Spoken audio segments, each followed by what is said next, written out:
Welcome to the Cinema Club podcast. I'm your host, Nick Leach, and today we're going to be diving into episode 6 of HBO's The Last of Us. The Cinema Club is like a book club, but for movies. Every episode, I invite one member of the Cinema Club to be my co-host for that week, who will choose the movie for the episode and join me on the podcast to talk about the film. And just to be completely clear before we get any further, I want to give a big spoiler warning because we will be talking about anything and everything about the show. So with that, enjoy. I'm looking for my brother. You've come this far, then you know what's out there. Tommy! Be careful who you put your faith in. The only people who can betray us are the ones we trust. Tommy, those things that you judge me for, I did those things to keep us alive. We did those things. They weren't things. We murdered people. Just because life stopped for you doesn't mean it has to stop for me.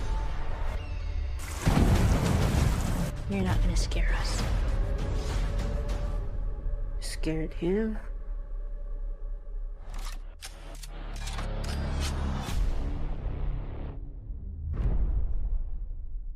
And as always, joining me is Paige and Chris. So welcome back, guys. Let's hop right in. Hi, what's up? I actually really enjoyed this episode because there's a lot of Easter eggs from the gameplay that was in the show that were kind of like little hints throughout the whole thing.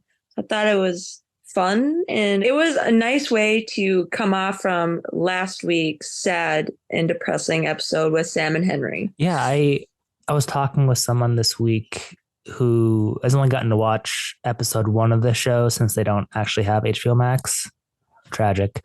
But they asked me, why, in my opinion, this show is blown up so much.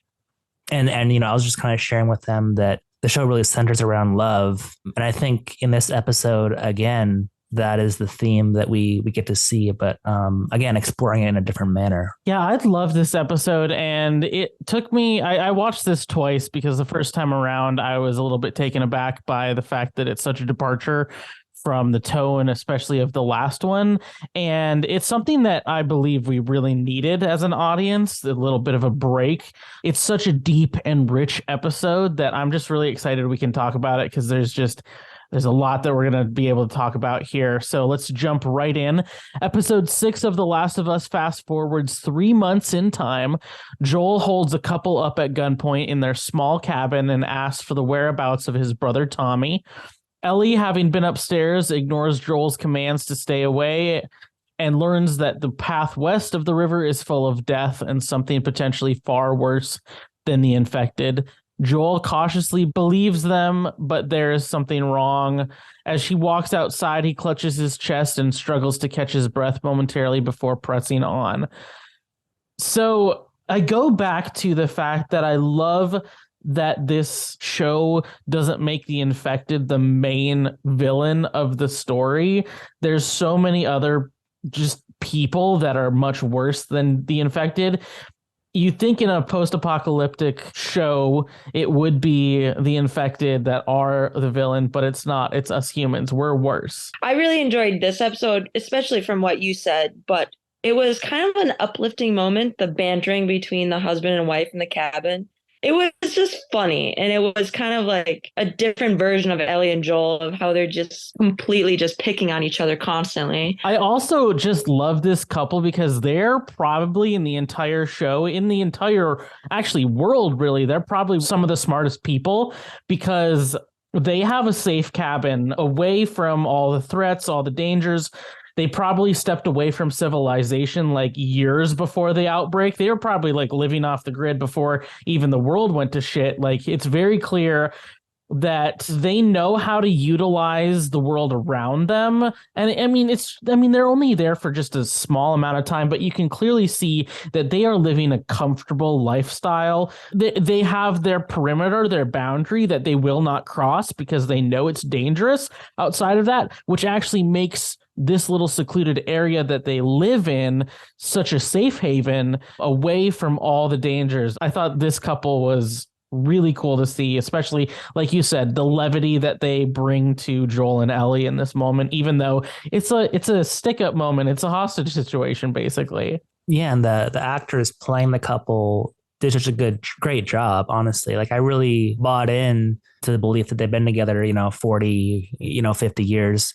And then Graham Greene, who was playing the guy in this sequence of events, I was recognizing him because he was in the 1883 television show, which is another great show you should all check out if you haven't yet. But that's where I was recognizing him from, and he did such a great job. But I mean, they both did, honestly. I was going to say I like that they weren't even. It seemed like they weren't scared of the outbreak or the infection at all. They were scared of the humans that were possibly across the river and everything.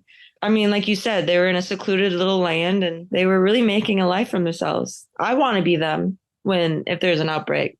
I'll have my own civilization in my little cabin. So the other part that I just loved about this whole entire episode is it's focused a lot on Joel, and specifically the fear that he has. Up to this point, Joel is this strong macho guy who doesn't let us see into him. But now we really see not only the weight of Henry and Sam on Joel this episode, but Henry and Sam were just the breaking point to all the loss that he really hadn't dealt with up to this point. It's him coming to terms with how terrified he actually is about the reality that Ellie might die and it might be his fault. For as many times as Joel has helped Ellie, there are just as many times, if not more, that he has failed her. And that's what he's dwelling on here. And he's convinced that the best way for him to protect her is for her not to be with him anymore.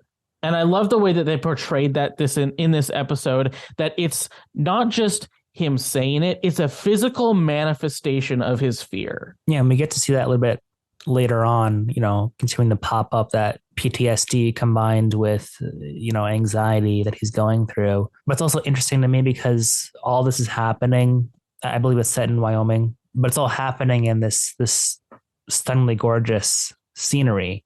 Like I loved where they were shooting at. I don't know if it was in Wyoming or not, but I absolutely loved like all the shots in this whole episode. It was just so beautiful. And honestly, Wyoming really is a very underrated place in America that is stunningly beautiful.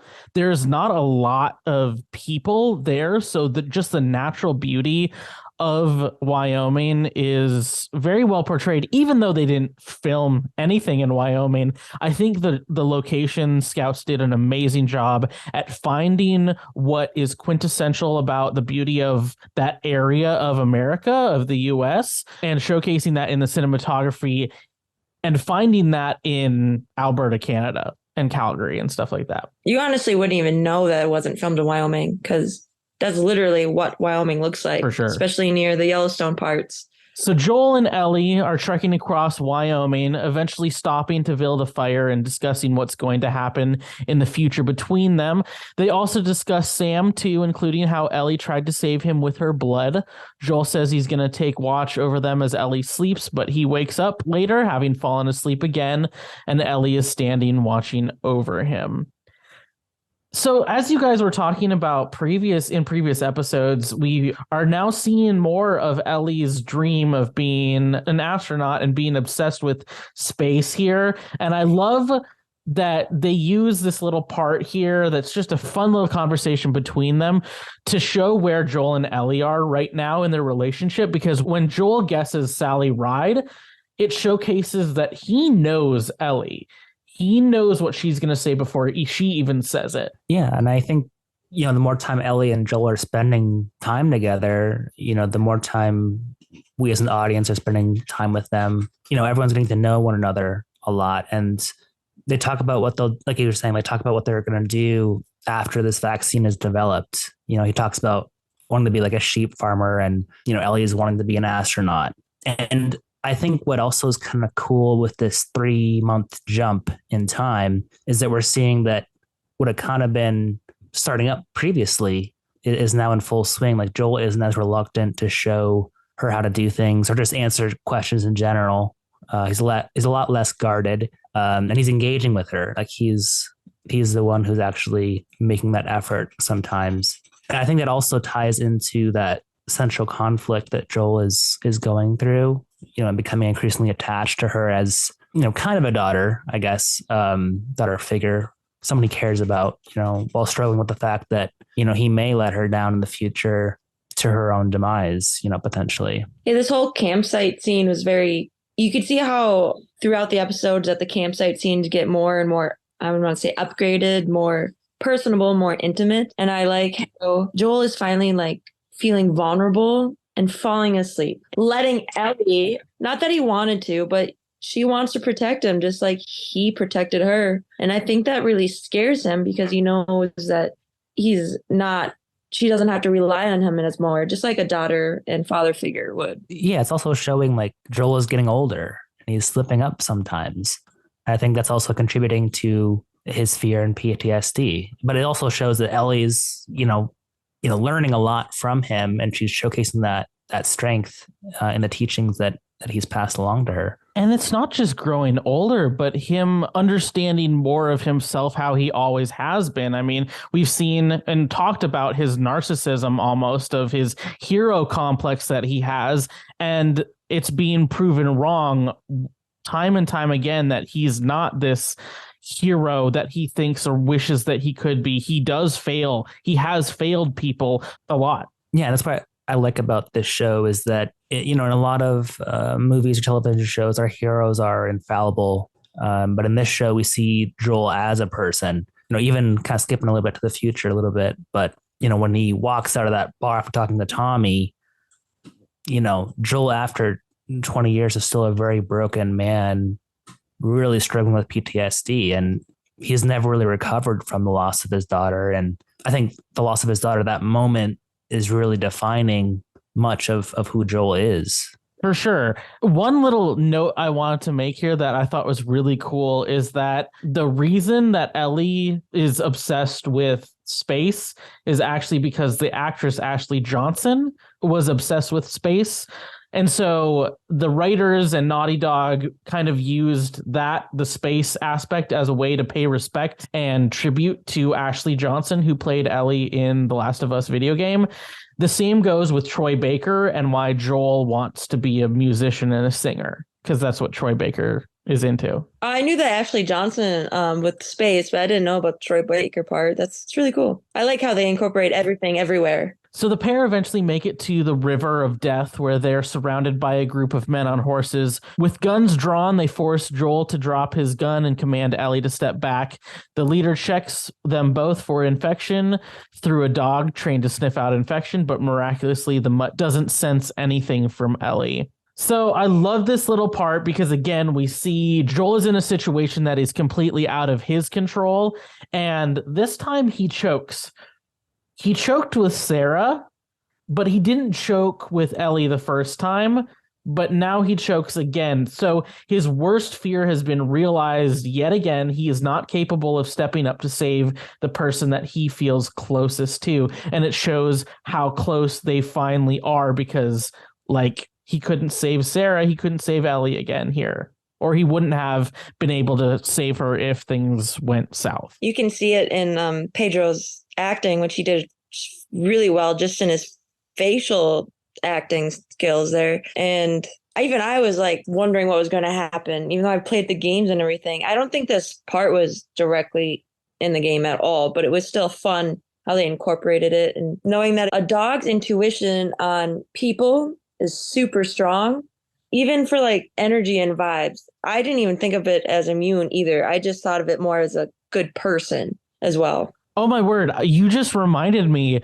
this is not the first amazing dog we've seen in this series. I mean, there was the dog in the first episode too. I completely forgot about that. Yeah, dogs can tell a lot more than a person can. So for sure. I like that part. And I know, Maria, I got such Michonne vibes from where she spoke, how she acted, the way her face didn't move when she had expression. It was just Michonne. I'm like, did you like watch the whole episode or like everything with The Walking Dead before you acted. I don't know. I just couldn't get her out of my mind. I didn't even think of The Last of Us when she was on screen. Yeah, and they fleshed out Maria's character quite a bit from the game. Like she basically is, in the game for like maybe 5 minutes.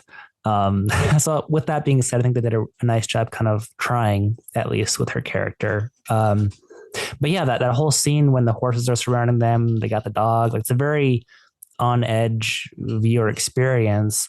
And then I think what kind of breaks that up a little bit for us is that we're reminded that Ellie is still a kid. When that dog is licking her and she's laughing, that really breaks that glass of tension that was forming, which I really liked how they did that in that scene. When the group learns that Joel and Ellie want to meet Tommy, they're led to a settlement where numerous people are working. Among them happens to be Tommy, who's just off doing construction work. The pair hug it out and are eventually brought in to eat. Ellie is immediately hostile, lashing out at anyone who so much as looks at her and demanding that she be given her gun back. She also orders Joel to congratulate Tommy, who's now married to a woman named Maria. She goes on to explain the wonderful benefits of communism before Joel points out his mission to go and take Ellie to the Fireflies in exchange for a car battery to see Tommy. However, that mission is now complicated somewhat given that we now know about the characters and they've already gotten together. It was a really good brother homecoming part, and you could see the emotion, and it was fun to watch that happen. I mean, this is what Joel has been going. I mean, it's been his mission this entire time is to get to Tommy. And now that he's finally found Tommy, now what? Yeah, I feel like Joel's almost having kind of a hard time with it, especially when Tommy's sharing that he's going to be a dad, and I think Joel says something along the lines of, "Oh, we'll see if you're a good dad." It's kind of harsh. Yeah, Tommy has moved on. Tommy has a life. Tommy's doing great. Tommy's doing fine. He doesn't need his older brother to take care of him, to protect him anymore. Yeah. And that throws Joel off of his guard because that's what he does. He takes care of people. Yeah, and I think Ellie is also kind of thrown off a little bit when we're first getting introduced to Tommy, because at least how I'm interpreting it, we kind of see Ellie show a little bit of jealousy and or concern when Joel and his brother Tommy meet. I just kind of like see her brain working, saying something like along the lines of like, "Oh, he's mine," like Joel, he's my person.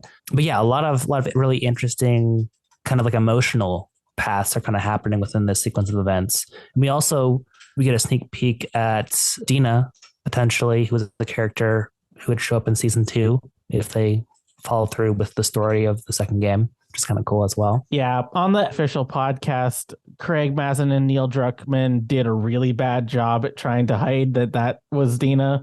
They tried to kind of deflect, but they said that character is more important than just a passing thing. So yeah, I think it's pretty safe to say that's Dina. If you were a fan of the games, there is no way that you did not look at her and be like, "That's her." I mean, like I instantly saw that. She had like the same jacket on. It was a fun little sneak peek and preview. And also, before I forget, when they showed the little baby Shimmer, when they were taking him around and touring about the Jackson community, the horse was from the second game. So it was Ellie's main horse when they were traveling in part 2. And I thought that was cute that they saw when we got to see little baby Shimmer. I didn't even catch that. That's super cool. Yeah, I thought it was neat. The other bit is they changed Jackson to the town of Jackson rather than the dam. And that was simply due to just a budgeting thing. They had plans of doing it at the dam, like in the game. They had concept drawings and everything, but it just came down to budget, which is really surprising to me, especially with the budget of each episode being $10 to $15 million.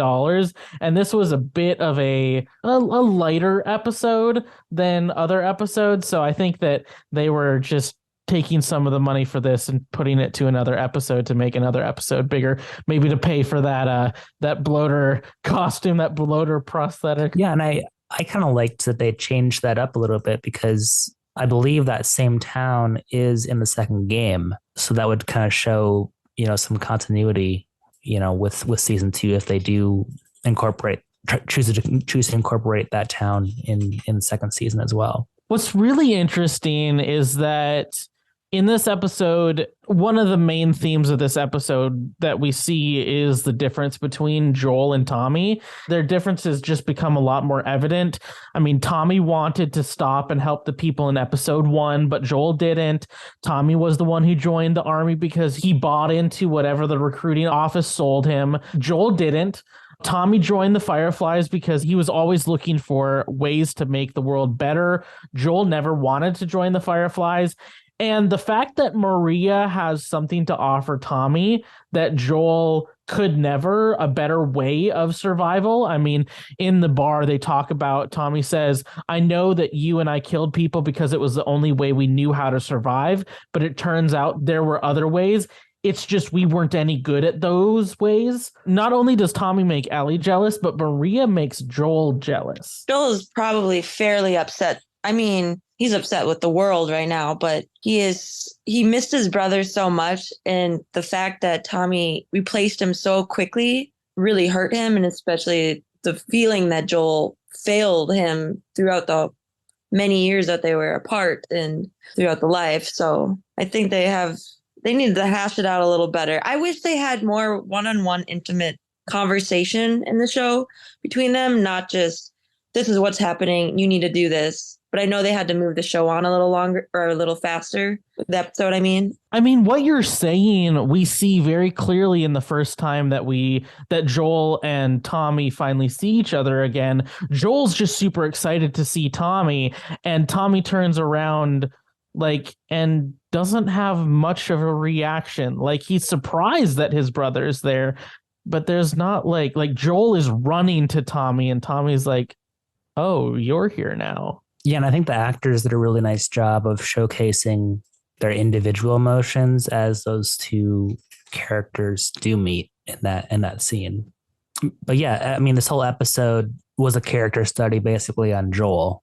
And I'm really liking that we do get this episode specifically on Joel, since, looks like the following episode is going to be deep diving into Ellie's past. And as you were kind of talking about earlier, Chris, the most heart-wrenching moment of this episode is when Joel leaves the bar, and in the midst of a panic attack, he sees what he believes is Sarah, and she's all grown up with a kid.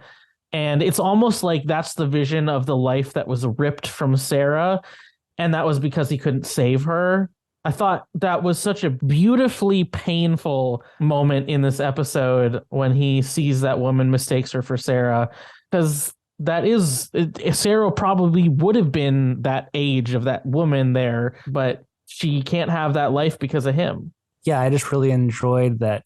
We get that little bit of a reminder that this is something that Joel struggles with every day. It's like I was saying earlier, it's really shaped and formed the man that he has become over the last 20 years. And for the last 20 years, he's trying to forget about Sarah too. And the weaker and more vulnerable he gets, he sees and hears about her more and more, which is really hurting him. And seeing that image of grown up Sarah, quote, quote, and the little kid, I think it was a good ending to Sarah's, not legacy, but his thoughts. And I think that it's really important for him and really important for us to see his vulnerability here, and that his persona is being stripped away from him, because this scene not only showcases that he finally has to deal with something he hasn't dealt with for 20 years,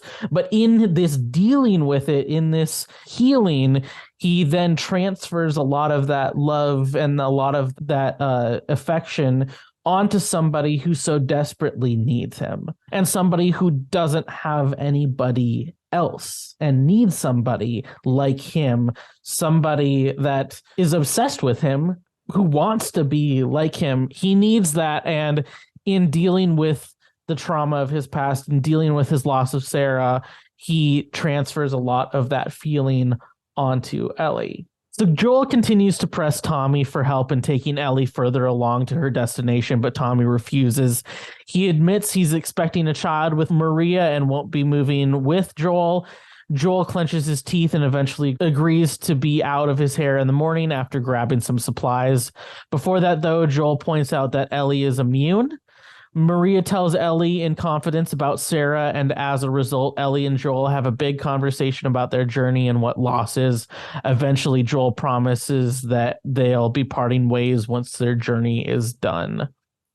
So as I was watching this episode, there was a small part of me that felt a little bit down by this episode because it was a little bit slower, especially after the last week's episode.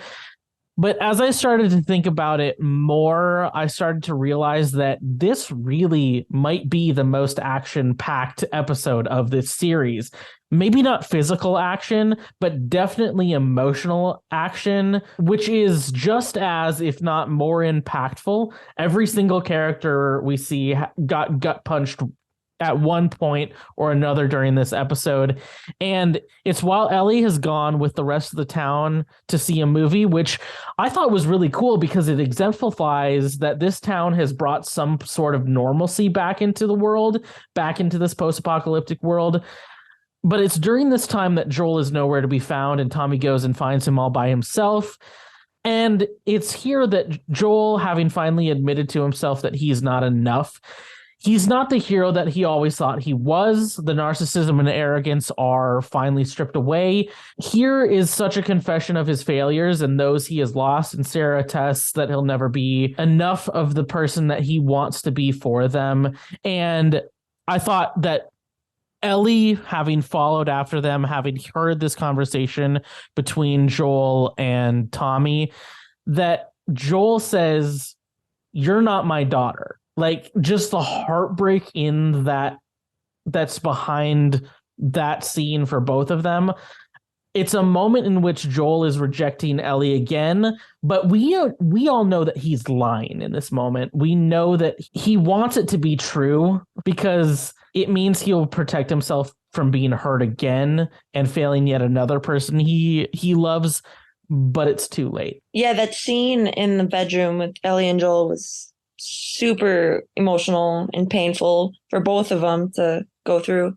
I am going to compare this to the game, but the game had so much more emotion and like dialogue and feeling than the show did that it kind of, I didn't feel as... Wasn't as impactful? Yeah, I didn't feel as invested in their little dialogue or their conversation, just because the game literally had so much more emotion with facial expressions and tone. For both of you, watch it side by side. It's kind of interesting to see, even though I loved the show version too. But I think they were just trying to get it going and on to the next scene, that they had to like really shorten it. And that kind of ruined it for me. That scene that's in the video game, I mean, it's pretty, I guess I would say, iconic, like for The Last of Us. But I had a different takeaway than you, Paige. Like I thought it was really well done, you know, and it was basically the same lines straight from the game. I did watch a comparison breakdown, which was really kind of cool that IGN did that. But you know, even down to the details of like Ellie swearing but not even using the F word properly, you know, in that sentence. Like it's like those little details that, at least for me, I was still feeling the emotional impact of that scene a lot. So that line specifically was actually straight from the game. So when they were filming for the video game, when they were doing the motion capture, that line was actually written correctly. They had written it as it should be with the F word in the right place.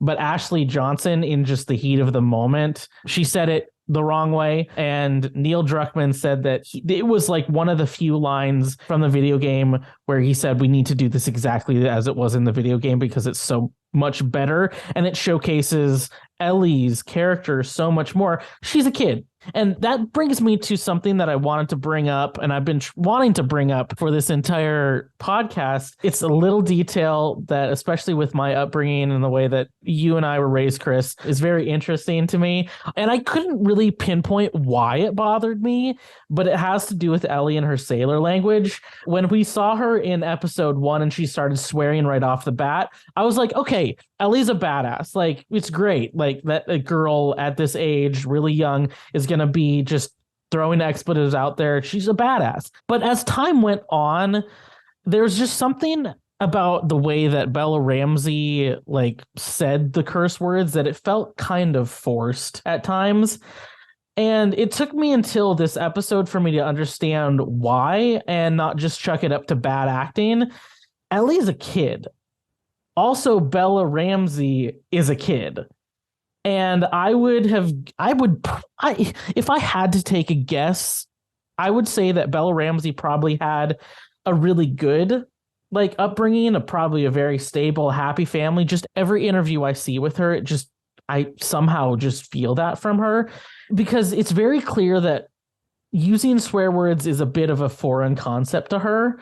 Like she's not really comfortable with it. But the reason that like her and the way that I also like attribute it to Ellie too. I tie it to Ellie too, is like Ellie is putting on this character that is larger than life, this bravado of just bravery that she even admits in this episode and the last episode that she's scared all the time. And she has to be tough in this world for her to survive. And also to be more like Joel, she has to be tough. Something that she naturally she's more scared. And so I thought that it's such a little minute thing, but I thought it's such a genius thing. And if she did it on purpose, like good on her. Like she's an amazing Oscar-worthy actress for doing that. But that's just something I've been noticing throughout so far. And I don't chuck it up to just bad acting anymore. I think it's a great choice. And I think Bella's only 19 and she plays Ellie, which is 14. So they're also still teenagers. Even at that age, they have no idea how to use them. I still improperly use it probably. So it would probably come out wrong too in a heat of a moment like that. So, I mean, it's more of like a human, more natural feel. Yeah. And that's kind of make me think a little bit too, Nick, in that scene when Ellie and Maria are interacting and Ellie's getting her hair cut by Maria, Ellie's being very straightforward, using her sailor's mouth. And I kind of viewed that sequence or that scene as kind of like a battling of the minds, because I at least view Maria and Ellie as both being very intelligent. And, when Maria's, I think she said something along the lines of, nobody can betray you unless you put trust in that person, which I can't remember the exact line, but I really liked it. We're kind of seeing a crack a little bit in Ellie in the front that she's putting on in that scene, because she almost takes a second to kind of acknowledge what Maria's saying and then moves on. But yeah, I hadn't really caught that. That's an interesting takeaway, Nick. But then also too in that scene, like you say, she takes a beat, but I also see that what's happening to Joel is also happening to Ellie at the same time. He's becoming this father figure to her. And when Maria brings up Sarah, there's a jealousy in that. Like this whole episode, Ellie is just hit one after another after people that are apparently really important to Joel and have always been important to Joel. But she wants that. She wants to be that person that's the most important to Joel. And so when Maria brings up that Joel had a daughter, like that was news to her. So obviously, but also in that, like she says, oh, that makes a lot of sense now. But also you see a little twinge of jealousy there. Yeah, you kind of see the wheels working a little bit up in her brain. Yep. Like, oh, okay, connecting the dots a little bit. Yeah, I liked how they did that for sure. I also just kind of wanted to throw out there, I like, after Joel tells Ellie's secret, that Tommy, as far as we know, kept that secret that, Joel had asked him to do. I think that was something that kind of showcased that brotherly relationship that Joel and Tommy had in the past is still present. That even though life and the world has changed, they still have that love between them. Yeah, exactly. I also want to say I love how you can tell that Ellie just wants to hate Maria so much. She also kind of likes her because she sees that tough, independent woman in her as well as Ellie. And I know you guys are both dudes, but I have never thought about a diva cup during apocalypse, because that is super smart. Yes. I was like, why wouldn't why wouldn't I think about that? Like, because in like episode 2 or 3, she grabbed a box of like tampons. Like, girl, you're gonna run out quickly with those things. It's been a few months. And also back in episode 3, Joel just like when she brings that up, like Joel just wants nothing to do with talking about anything related to puberty. Or I really like this, and that was actually something that Craig Mazin brought up in the podcast, is that you never see that talked about, women's problems, women's menstruation talked about in really anything besides maybe a romantic comedy or something, but it's not talked about. And so he, like, that was a very conscious choice on the writer's part to put that in to give a little bit more inclusivity. But also, I mean, it just makes sense. It's again, another one of those little details. You're totally right. It's a smart choice and showcases that Maria naturally is a great mother, that she just thinks about doing that for somebody. That was such a nice gesture on Maria's part, even if there's something a little bit off about this town, to kind of like be an olive branch for Ellie. Even though the town is a little off, it shows that it's functionable and they have products for every age of life. So I got a little chuckle out of, when Maria and Tommy are kind of showing Ellie and Joel around. And Maria's like, oh, yeah, this is a commune. We're communists, basically. We're communists, yeah. Yeah. And, Joel being from Texas, Tommy being from Texas, they're kind of like, wait, what? Oh, okay. All right. I guess this is a communism kind of thing. All right. I just got a little chuckle in how they delivered that information and kind of seeing the reaction. I appreciated that detail. it was so nonchalant, too. She just blurted it out like it meant nothing. It's what it is. We are communists. Yeah. And Tommy tells Joel, hey, we have everything we really need here except bacon, which, hey, that is a priority item, obviously. But they're doing well there because of the way people are all pitching in together and everything is shared between everybody else. It really is a model, a successful model of what a world would need to be in a post-apocalyptic world like this, something that actually would work, because something like what we currently have would be an interesting movie to make about the world now in apocalypse. It's already been made. It's called Don't Look Up. That is right. I forgot about that movie. That was such a weird movie. In the morning, Joel decides to take off with one of the horses. He gives Ellie the choice of staying with Tommy or joining him, and she chooses the latter option. Out in the wilderness, Joel and Ellie do some target practice before pressing on through to a university where the Fireflies are supposed to be holding up. There are no guards around, and as they press on inside, all they find are monkeys and a map with a whole bunch of pins pointing towards Salt Lake City. Unfortunately, 4 scavengers show up outside too, and Joel and Ellie are forced to flee. They head outside, and one attacks Joel and stabs Joel in the gut. The other 3 show up, and Ellie fires blindly to protect him, and thankfully none of them have guns, so they get away without any further conflict. However, Joel is very badly injured as he clutches his stomach in pain, eventually falling off his horse, and we cut to black. Is Joel alive? Is he dead? What's going to happen? I really liked when Joel meets him in the stable, and he starts to say to Ellie, I still think you deserve a choice. And Ellie just cuts right in and says, let's go. There were a lot of aspects of this episode that could have like triggered like a little emotional response out of me. But that, for whatever reason, was the one that really kind of got to me. She's basically saying, I'm mad at you, but you're my person. I will always choose you, is how I interpreted that scene. Yeah, she doesn't care about the hurtful things that Joel may have said the night before. It doesn't matter that he betrayed her trust. None of that matters because now she's got her Joel back. Exactly.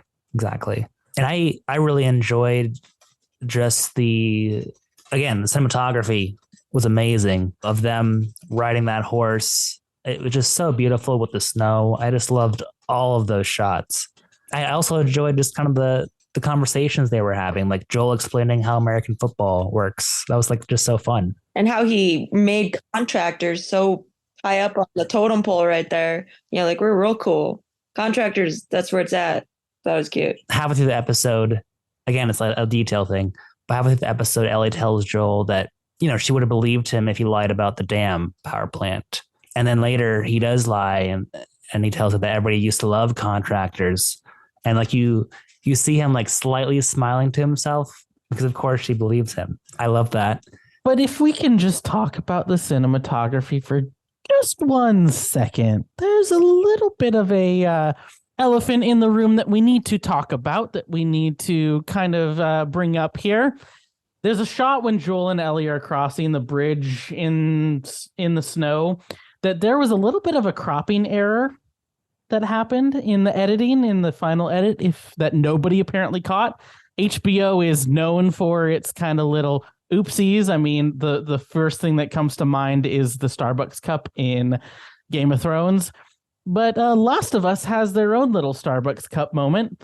It's that the scene, and it's a shot when it's a far off shot looking down at Joel and Ellie as they cross a bridge. If you go back, it's around the 14:30 mark that you actually see a bunch of crew members standing in the corner of the screen. The actual film crew you can see in one side of the shot. I heard about that when the day after, but I didn't see it the time I was watching the show because I was looking at them. But I'm going to Google it right now, so I want to see it. It's pretty funny and pretty obvious, and I don't understand how anybody missed that in any of the rounds of editing.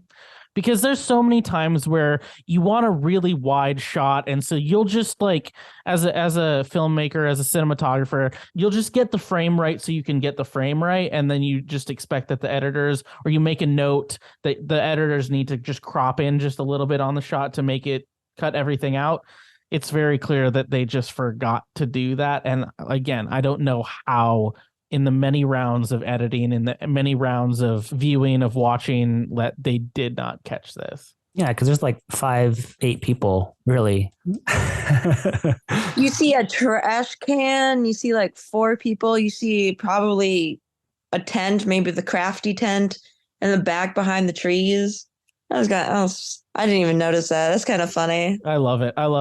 The other part that I wanted to bring up here, just as a little note, just as a Colorado person, I like that they showcase that they're now going to Colorado, but I want to say that the university that it's very clear they're basing this off of. So in the game, I did in my research in the game, they based that off of University of Colorado Boulder.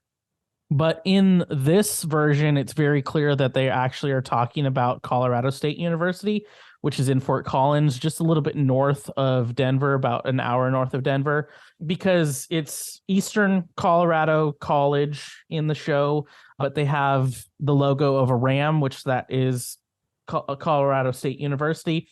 The one issue that I have with that is the architecture that they used was very much not Colorado State University. If anybody from Colorado State University or from that area knows, that's not Colorado State University. They don't have any buildings that look anything like that. So just a little thing. They filmed in Calgary, Alberta at 2 different colleges, but that's just a little detail that, of course, anybody that's from Northern Colorado, only those people are going to actually understand that. But just wanted to bring that out here. I wouldn't have even noticed. I mean, I've been to Fort Collins, visited the college. Not for myself, but I had a friend out there. So now that you say that, it makes sense. Something also I was appreciating about this episode is, in video games, typically doing a lot of on foot traveling. So when you finally are able to start driving a vehicle or, riding a creature, it's like oh, thank God, finally moment. And that's kind of how I felt watching this episode. Oh, finally, we're going to get to somewhere quicker. We're actually going to see them travel there rather quickly, which they do. They get there a little bit quicker, I think, than even Tommy had told them it typically takes. And along with that, the show is doing a nice job of, showcasing how a horse or, feminine products, Ellie's purple coat, how all those supplies are very important in the apocalypse, which it's a details oriented thing, but I really, really did like that. The other thing I really want to talk about before we get to the university too much was I was really appreciating and at least personally recognizing a lot of the music from the game in this episode, which I really loved hearing. After Joel shows Ellie how to shoot a rifle, they're riding on the horse to the university, and a song is playing in the background that is my personal favorite from the video game. The song is called "The Path: A New Beginning," and is by Gustavo. I don't want to butcher his last name, but Santalala. But I got like emotional, like even just with having like that 20-second clip of the song from the game in the show, just because I connected so much with that. It's so great that what they have done for this production, what they have done for this adaptation, is stay so devoted and so authentic to the game, even in choosing Gustavo Santaolalla, who wrote the score for the game too. He wrote the score for the show. The devotion, again, for the details to make it such a true adaptation, just make this show, in my opinion, one of the best adaptations of a video game that we've ever seen, and actually make me more like looking forward to adaptations in the future, because adaptations for all years are known to be really campy, really bad. There are so many bad versions. There's hardly any good versions. And I think that creators going forward really need to take a page from the book of these producers and these showrunners of how you do make a really successful adaptation. And so successful that Last of Us finally has breached the numbers of Game of Thrones, and there are more viewers of The Last of Us than there were for Game of Thrones at this point. That's incredible, honestly. I didn't think that was like those numbers were going to get broken, anytime soon. That's pretty cool. And yeah, like you were saying, Nick, staying true to the core of the material you're working from, whether it's, a book or a game. I think that really goes a long way if it's something special, that you can then expand upon, which they've been doing really well here.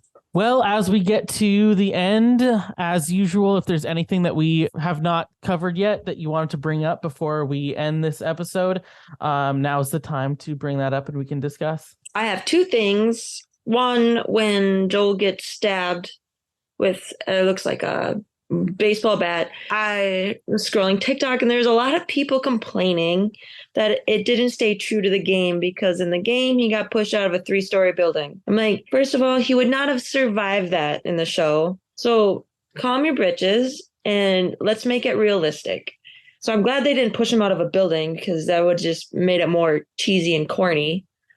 And two, I can't wait for this upcoming Sunday's episode. I really can't wait for Ellie's flashbacks. I think they're going to be amazing and fun, and we get to see a little bit of I'm excited to see Ashley Johnson and how she plays a role in this Sunday's episode. Yeah, I mean, something I also really liked here at the end, when Joel does fall off the horse and Ellie is talking to him, the song Never Let Me Down Again begins to play, which was something it's kind of referencing from episode 1, 80s means trouble. And that song started to play at the end of episode 1. But I believe I was trying to Shazam the version of this song and I couldn't find it anywhere on the internet. And then I ended up finding out that, was it Neil Druckmann's daughter? It's Craig Mazin's daughter, Jessica Mazin. Yes. Yes. Okay. Thank you. I thought that was so cool that he incorporated his daughter into the show and had her sing that. And I need to find like the full version, because I just really loved that rendition of that song. Absolutely. It was very hauntingly beautiful. It was great, and such a really awesome way to incorporate just Craig Mazin and his daughter and his family. Yeah, that was really special. A really special way to end the episode for sure. Well, that does bring us to the end of our episode. So before we get going, I just want to give you both of you a chance to, as usual, let everybody know where we can find you. You can find me on the good old Instagram at RacerXGirl. Yeah, I'm on Instagram at christopher.snap.shots. And as always, you can follow me on Instagram at nick.fleeto.leach and join the Cinema Club Facebook group at facebook.com/group/the Cinema Club TCC and listen to us on iTunes, Spotify, Stitcher, Google Play, Anchor, and anywhere else you get your podcasts. Please leave us a review on iTunes because it will really help us reach more listeners and invite even more members to the club. Message me on Facebook if you'd like to be on a future episode of the podcast. And finally, we just launched a brand new support option on our channel. So if you are loving the show and are feeling a little bit generous, please consider supporting us there so that we can make sure that this thing just keeps growing and growing. You can check that out at anchor.fm/the Cinema Club. And with that, thanks again so much for listening to this episode, and we will see you on the next one.